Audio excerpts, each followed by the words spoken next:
News out of Israel, 100 rockets in just a few hours. Hezbollah launched 4 waves of attacks on northern Israel last night and this morning. Thanks to the Iron Dome defense system, no injuries are reported so far. This is the latest offensive in an almost daily barrage of Hezbollah rockets since October 7th.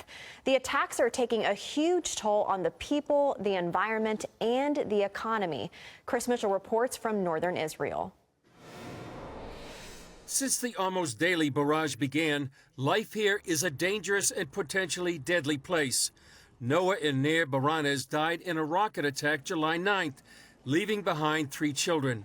They're among dozens of civilians and soldiers killed by Hezbollah. Now, most communities along the Lebanese border stand nearly empty. Another casualty is the land itself, due to wildfires created by the combination of rocket fire and dry summer conditions throughout northern Israel, the Galilee, and the Golan Heights.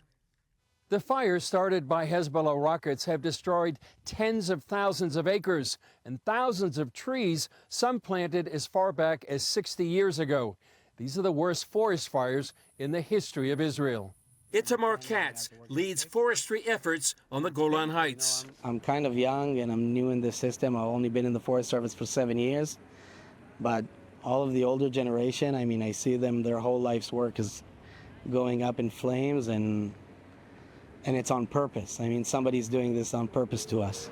It's not just happening. This intentional destruction, reaching nearly 40,000 acres thus far, is just another part of Hezbollah's goal to drain Israel's resources, wear down its people, and eventually eliminate the Jewish state. I mean, for us, it's huge. I mean, these fires here are equivalent to the fires in Northern California for us. That's how we experience it. Although it might be like a 1,000 or 2,000 hectare fire, which, I mean, it's big in any scale, but in Israel, it's huge. And it's also destroying regional wildlife. When fires starts in the spring, in the late spring, in the midst of the nesting season, then there's a real damage to birds. We're talking about chicks and nests that cannot fly.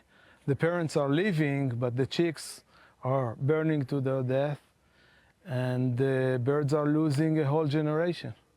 I feel like a refugee in my own country, and it's not a good position to be at. Miriam Armon is among the tens of thousands of Israelis now living away from home.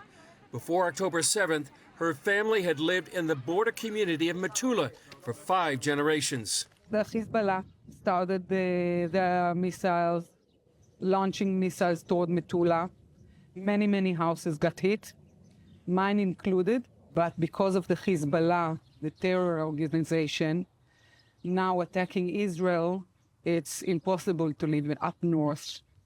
The thing that is important that not many people knows about it, not many people understand the situation, that we just want to live in peace. Chris Mitchell, CBN News, Northern Israel. And they should be able to live in peace. The UN has established a no-fire zone, a weapon-free zone, but they're not enforcing it. Hezbollah has full run over southern Lebanon, and it's just amazing to me that the world community is turning a blind eye to this. It's an obvious provocation. It's an obvious act of war. Just imagine in the United States if either Canada or Mexico said, well, we're going to fire 100 rockets a day across the border and hope they don't retaliate and don't invade us.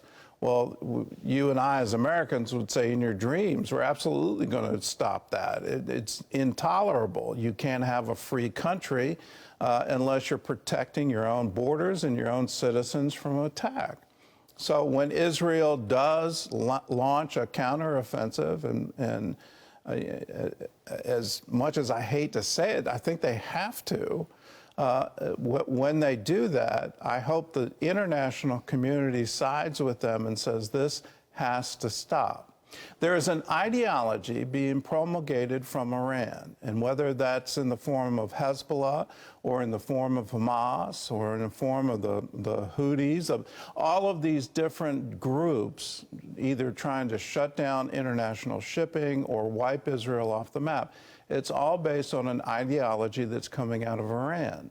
Let's recognize that. Let's stand up to it and say, we want peace in the Middle East. We can't have it if you continue this kind of activity. If you do, expect retaliation and expect it in force.